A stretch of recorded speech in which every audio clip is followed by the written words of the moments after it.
Hello traders. On this video I will discuss on how to load or tweak the charts on the moving average currency meter. This error will come out when your MT4 does not have the complete data needed to run the indicator. As you can see, it says some information missing. Some charts only loaded 1808 candles. You have two options to solve this problem.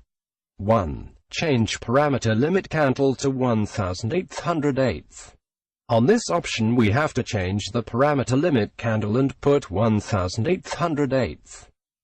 This means that the indicator will just check the candles up to 1808 candles. Option 2. Load and refresh the chart of all the following pairs on the given time frame. Load EURAUD. We just simply load the chart by clicking the button EURAUD and load backwards until EURAUD is not on the comments section anymore.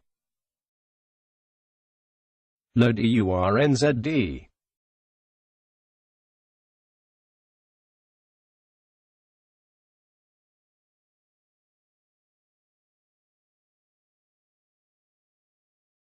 Load EURUSD.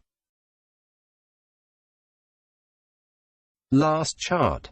Load CHFJPY. This is how it looks like after loading the necessary information.